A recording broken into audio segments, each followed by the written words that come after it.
और यूपी की सियासत से जुड़ी इस वक्त की बड़ी खबर हम आपको दे रहे हैं। कल सरकार और संगठन के बीच बहुत बड़ी बैठक है। कल बीजेपी के सभी क्षेत्रीय अध्यक्षों को बुला लिया गया है। क्षेत्रीय अध्यक्षों के साथ सुनील बंसल, स्वतंत्र देव इस बैठक में शामिल हैं। राष्ट्रीय संगठन मंत्री बीएल संतोष भी आ सकते हैं और उत्तर प्रदेश के प्रभारी राधा मोहन सिंह भी इस बैठक में शामिल हो सकते हैं। ये बड़ी बैठक और इसके बड़े मायने। कल बीजेपी के सभी क्षेत्रीय अध्यक्षों को बुला लिया गया है। इसमें प्रदेश अध्यक्ष भी होंगे, इस बैठक में प्रदेश संगठन मंत्री भी होंगे और राष्ट्रीय संगठन मंत्री और उत्तर प्रदेश के प्रभारी भी शामिल होंगे। और इसके लिए, इस बैठक के लिए वो दिल्ली से आ रहे हैं, लखनऊ। अनुभव शुक्ला हमारे सहयोगी लखनऊ से हमारे साथ सीधा कनेक्ट है। अनुभव के पास एक्सक्लूसिव जानकारियां हैं इस बैठक के बारे में और बीजेपी के इन बड़े केंद्रीय पदाधिकारियों के लखनऊ आने के बारे में। अनुभव, जो कुछ भी आपको हासिल है मालूमात इस बाबत, वो हमारे दर्शकों के साथ साझा करिए। देखिए, बिल्कुल सियासत से जुड़ी बड़ी खबर है, संगठन से जुड़ी बड़ी खबर है, क्योंकि कल एक बड़ी बैठक है और संगठन की बैठक है। नेशनल जनरल सेक्रेटरी ऑर्गेनाइजेशन जो पहुंचेंगे फ्लाइट से सुबह लखनऊ आ जाएंगे और यहीं बीजेपी कार्यालय पर ये बैठक रखी गई है। हम इस वक्त बीजेपी कार्यालय पर ही मौजूद हैं और दोपहर 12 बजे कहा जा रहा है ये बैठक शुरू हो जाएगी।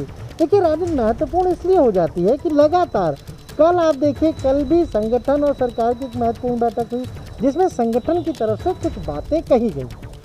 वो इसके अलावा जिला पंचायत के भी चुनाव पर चर्चा हुई, लेकिन 2.5 घंटे कल वो बैठक चली है। कई ऐसे मुद्दे थे जिन पर चर्चा हुई है। और अब बीएल संतोष, जो नेशनल जनरल सेक्रेटरी ऑर्गेनाइजेशन के संगठन के राष्ट्रीय महासचिव हैं, वो आ रहे हैं। यूपी प्रभारी राधा मोहन सिंह आ रहे हैं। जबकि अभी कोरोना तो हम कहें तो वो खत्म नहीं हुआ, कोरोना के मामले आ ही रहे हैं। और पार्टी में पहले ये तय हुआ था कि सब चीज़ें वर्चुअली कर लेंगे, अगर कोई बैठक करनी है वर्चुअली कर लेंगे। पर ऐसा क्या है कि अब उनको आना पड़ रहा है, सभी लोग आ रहे हैं। क्षेत्रीय अध्यक्षों को आज फ़ोन गया है कि आप लोग कल लखनऊ आइए। इससे पहले एक बैठक रखी गई थी क्षेत्रीय अध्यक्षों की, तो उसको कैंसिल कर दिया गया था कोरोना की वजह से, तब वो वर्चुअल बैठक की गई थी। लेकिन आज जो फोन गया उसमें कहा गया कि सब लोग कल आइए। तो बीजेपी के 6 क्षेत्रीय अध्यक्ष हैं, वो इस बैठक में आएंगे। इसके अलावा जो पार्टी के महामंत्री हैं, जिन्हें कि प्रभार भी दिया गया है क्षेत्रों का, वो भी इस बैठक में शामिल होंगे। महामंत्री संगठन उत्तर प्रदेश में सुनील बंसल, वो मौजूद रहेंगे। प्रदेश अध्यक्ष स्वतंत्र देव सिंह, वो मौजूद रहेंगे। काफ़ी महत्वपूर्ण बैठक है। महत्वपूर्ण बैठक इसलिए है कि संगठन की कुछ बातें हैं, संगठन कुछ ऐसी चीज़ें चाह रहा है, ऐसी बातें हैं जिनको वो सरकार को कन्वे करना चाह रहा है। कल भी जब बात हुई तो संगठन की तरफ से कुछ बातें रखी गई हैं। अब उन्हीं सारी चीज़ों पर क्षेत्रीय अध्यक्षों के साथ भी चर्चा होगी। देखिए, बीजेपी एक ऐसी पार्टी है, यहाँ पर सबसे सलाह मशवरा किया जाता है। यानी जो क्षेत्रीय अध्यक्ष है वो अपनी बात रखेंगे, जो प्रभारी हैं वो अपनी बात रखेंगे और एक फोरम पर, यानी यहीं लखनऊ कार्यालय में, मुख्यालय पर ये बैठक होगी। यूपी प्रभारी राधा मोहन सिंह भी कल आ रहे हैं, वो भी इस बैठक में शामिल रहेंगे। तो काफ़ी महत्वपूर्ण बैठक है। संगठन कैसे आगे जाए, कैसे काम करे, क्या उसको कहीं पर दिक्कतें आ रही हैं, ये सबसे बड़ी वजह है इस बैठक की। और पंचायत चुनाव तो है ही, चलिए अब इतने लोग जुटेंगे तो उस पर भी चर्चा होगी, क्योंकि एक जो लिस्ट आनी थी जिलों से वो तो पहले ही आ चुकी है। उसमें तो क्षेत्रीय अध्यक्षों ने अपनी तरफ से नाम भेजे हुए हैं, उस पर भी चर्चा होगी। लेकिन इसके पीछे कहीं न कहीं अनुभव, आपने एक बहुत ही महत्वपूर्ण बात कही, बातें हैं उनको लेकर ये अनुभव, आपने अभी एक बहुत ही महत्वपूर्ण बात कही। बीजेपी एक कैडर बेस्ड पार्टी है। बीजेपी संगठन के स्तर पर एकदम आखिरी छोर पर मौजूद है, आखिरी व्यक्ति तक उसका कनेक्ट है, ये बात बिल्कुल ठीक है। और आप ये भी बता रहे हैं कि संगठन सरकार से, शासन से कुछ कहना चाह रहा है। अनुभव, सवाल ये उठता है कि अगर कुछ कहना चाह रहा है संगठन सरकार से, तो उसके लिए इस तरह की बैठक आहूत करने का क्या अर्थ है? ये तो संगठन का कोई भी बड़ा पदाधिकारी सरकार को कन्वे कर सकता है।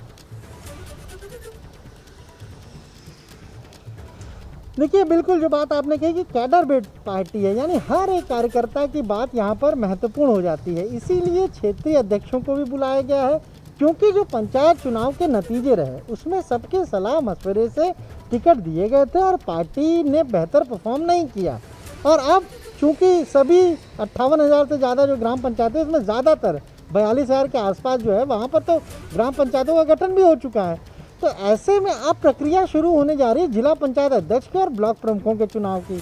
तो पार्टी कोई रिस्क लेना नहीं चाहती, क्योंकि 8 महीने बाद विधानसभा के चुनाव हैं। और अगर जिला पंचायत के चुनाव में भी पार्टी के अनुरूप प्रदर्शन नहीं होगा तो एक बड़ा मैसेज विधानसभा चुनाव से पहले जाएगा।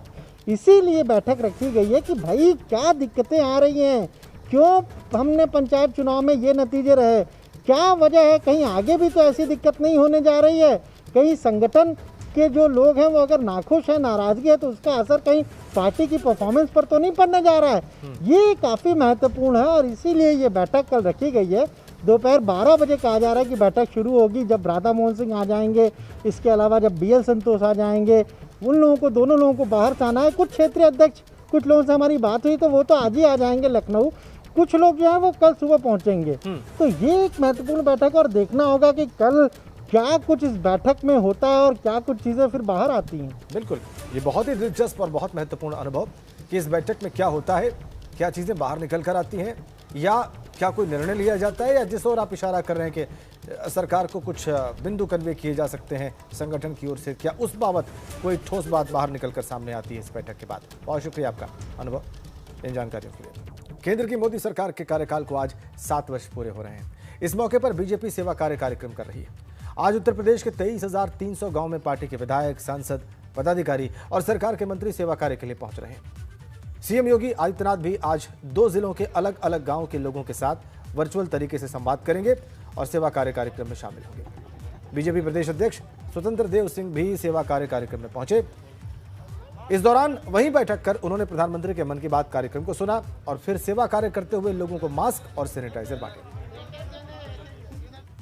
नरेंद्र मोदी जी के 7 वर्ष कार्यकाल पूर्ण होने पर अवसर पर देश के अंदर सेवा दिवस के रूप में मनाया जा रहा है। पूरे देश के अंदर 1 लाख गांव में पहुंचने का निर्णय पार्टी ने लिया है, तो राज्य ने भी निर्णय लिया कि 20,000 गांव में कार्यकर्ता, पदाधिकारी, विधायक, सांसद, ऐसे सभी लोग जाएंगे। सभी आदरणीय मुख्यमंत्री से लेकर सम्मानित मंत्रियों तक 2-2 गांव में वर्चुअल करेंगे। में एक जगह एकत्रित होकर मन की बात सुनना है और सैनिटाइजर, साबुन, मास्क, दवा जो भी बांट सकते हैं ऐसे सभी बस्तियों में बांटना है सेवा के लिए। 20,000 का लक्ष्य लिया था, गया था 23,000 गाँव में। 23,000 गाँव में हम लोग आज कार्यक्रम लगभग 24,000 गाँव में कर रहे हैं। आज पहुंचेंगे लोग और सेवा कार्य ही करेंगे। 23,000 गांव में बीजेपी के पदाधिकारी, संगठन के लोग, सरकार के लोग पहुंचेंगे और सेवा कार्य ही करेंगे। बड़ी अपडेट आपको दे दें, मोदी सरकार के 7 वर्ष पूरे और बीजेपी का सेवा कार्य कार्यक्रम है। इसके तहत किसानों से संवाद करेंगे मुख्यमंत्री योगी। शाम 4 बजे किसानों से वर्चुअली संवाद करेंगे मुख्यमंत्री योगी आदित्यनाथ। 5 कालिदास मार्ग मुख्यमंत्री आवास से मुख्यमंत्री ये संवाद करेंगे। कार्यक्रम के तहत किसानों से संवाद करेंगे। शाम 4 बजे मुख्यमंत्री सीएम आवास से ही वर्चुअली कनेक्ट करेंगे किसानों के साथ 5 कालिदास मार्ग से और संवाद करेंगे सेवा कार्य कार्यक्रम के तहत। और अब खबर गाजियाबाद से आ रही है। वहां पर येलो फंगस का कहर दिखाई दे रहा है। जिले में येलो फंगस से पहली मौत हो गई। आपको बता दें कि हर्ष ENT हॉस्पिटल में मरीज का इलाज चल रहा था। इलाज के दौरान ही मरीज ने दम तोड़ दिया।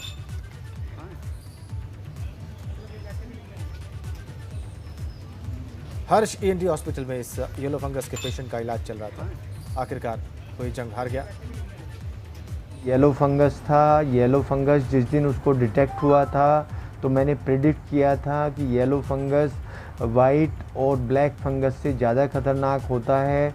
वही मेरे सामने आया है जो मैंने देखी है रिपोर्ट्स। उसको सेप्टिसीमिया हुआ है, उसको न्यूट्रोपीनिया हुआ है और उसके बाद उसके हार्ट पे असर हुआ है और उसको हार्ट अटैक हुआ है। ये हम अभी नहीं कह पा रहे हैं क्योंकि उसका MRI नहीं हुआ था कि उसके ब्रेन में वो येलो फंगस पहुंचा है नहीं पहुंचा, लेकिन ये ज़रूर है कि स्कल बेस के आसपास ये येलो फंगस मिलता है।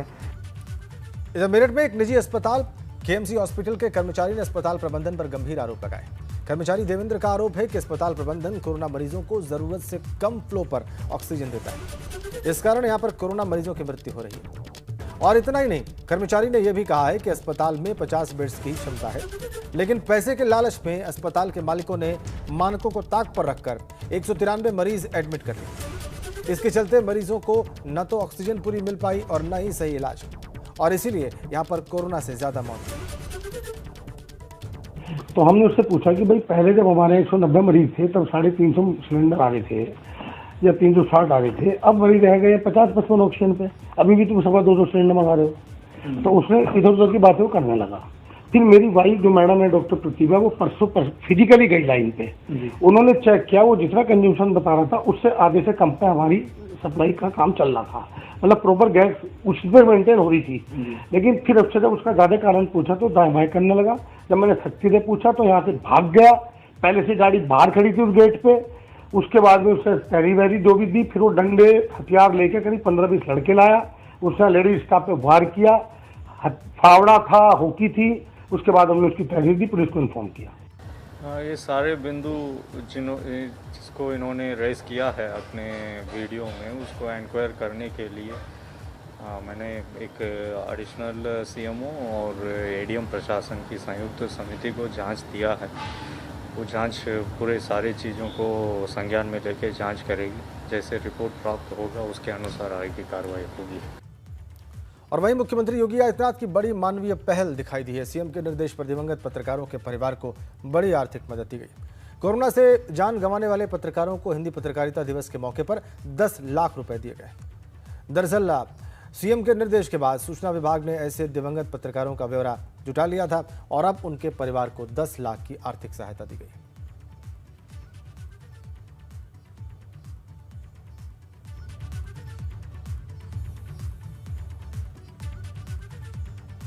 तो मानवीय पहल मुख्यमंत्री योगी आदित्यनाथ की हिंदी पत्रकारिता दिवस के अवसर पर जो पत्रकार दिवंगत हुए कोरोना महामारी की दूसरी लहर के दौरान, उनके परिवारों को 10 लाख की आर्थिक मदद की घोषणा की गई। बड़ी ये मानवीय पहल। अब हम लोग जो बुरे दिन थे उससे धीरे धीरे बाहर निकल करके आ गए हैं।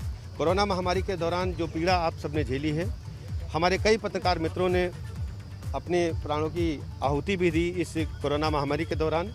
हमारी सरकार ने, आदरणीय मुख्यमंत्री जी ने सभी मृतक परिवारों के प्रति अपनी सहानुभूति प्रकट करते हुए उन्हें 10 लाख रुपए की आर्थिक सहायता दिए जाने का भी ऐलान किया है।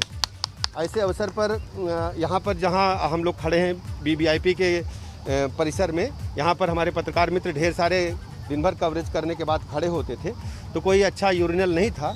तो यहाँ पर एक विधायक से यूरिनल बनाया जा रहा है और शीघ्र ही बनकर के तैयार हो जाएगा, और जैसा भी आदेश हमारे पत्रकार मित्र करेंगे उनके साथ हमेशा हम खड़े हैं। अब बात अलीगढ़ शराब कांड की, जिसमें प्रशासन 25 लोगों की मौत का आंकड़ा दे रहा है। सीएमओ भानु प्रताप की माने तो 51 शवों का पोस्टमार्टम हुआ है, जिनमें 25 केसेस में अल्कोहल मिला है। बाकी 26 के शवों का विसरा सुरक्षित कर आगरा लैब सैंपल भेजना है। आपको बताएं कि इस मामले में अब तक 5 केस दर्ज हुए हैं, 10 लोगों की गिरफ्तारी हुई है। केस के 2 मुख्य आरोपी फरार हैं, जिन पर 50-50 हजार का इनाम घोषित किया गया है। अलीगढ़ शराब कांड की हम बात करें, 2 मुख्य आरोपी लगातार फरार चल रहे हैं, 50 हजार का इनाम घोषित है। अब तक 5 मुकदमे इस पूरे शराब कांड में दर्ज किए गए हैं, 25 लोगों की मौत। परसों से ये शराब कांड शुरू हुआ था और परसों से ही बीमार और डेथ्स का जो सिलसिला शुरू हो गया था। अभी तक हम लोग जो हैं 51 पोस्टमार्टम कर चुके हैं, लेकिन 51 में 25 केस ऐसे हैं जिनमें जो फाइंडिंग है ज़्यादा सजेस्टिव है अल्कोहल पॉइजनिंग की। बाकी 26 में भी उसमें विसरा रखवा लिया गया है। उनके जो सैंपल हैं वो आगरा सैंपल लैब में जाएंगे टेस्टिंग के लिए, और फिर वहाँ से जो रिपोर्ट आएगी उसके अकॉर्डिंग हम लोग कुछ कर पाएंगे। मैनपुरी पहुंचे आबकारी मंत्री रामनरेश अग्निहोत्री ने कहा कि अलीगढ़ शराब कांड के दोषियों को बख्शा नहीं जाएगा, उन्हें कड़ी सजा दी जाएगी। दोषियों पर गैंगस्टर और NSA के तहत कार्रवाई की जाएगी। उनके परिवार के प्रति मैं संवेदना व्यक्त करता हूँ। सरकार उनकी हर मदद करने के लिए तैयार है, आर्थिक सहायता भी की जाएगी। और इस घटना में जो दोषी लोग आबकारी के जो अधिकारी थे, जिला आबकारी अधिकारी उस क्षेत्र के आबकारी निरीक्षक, आबकारी के सिपाही, उनको तत्काल उसी दिन निलंबित कर दिया गया। लोग जहरीली। वहीं इस मामले में कांग्रेस यूपी सरकार पर हमलावर है। यूपी कांग्रेस अध्यक्ष अजय लल्लू ने कहा कि ये सरकार शराब माफियाओं को संरक्षण दे रही है। 4 साल में 400 मौतें जहरीली शराब पीने से हुई है। इस मामले की जांच हाईकोर्ट के सिटिंग जज से कराई जाए। कांग्रेस का प्रतिनिधिमंडल आज अलीगढ़ में गया हुआ है। वहां के स्थानीय लोगों से मिलना, पीड़ित परिजनों से मिलना और जो लोग अस्पतालों में भर्ती हैं उनसे बात करने के लिए गई हुई है। आंकड़े पूरी तरह प्रत्यक्ष हैं। लगातार सरकार आंकड़ों की हेराफेरी करने में व्यस्त है। जो लोग इस जहरीली शराब के दौरान अपनी जानों को गंवा चुके हैं, उनके प्रति सरकार को कोई चिंता नहीं है।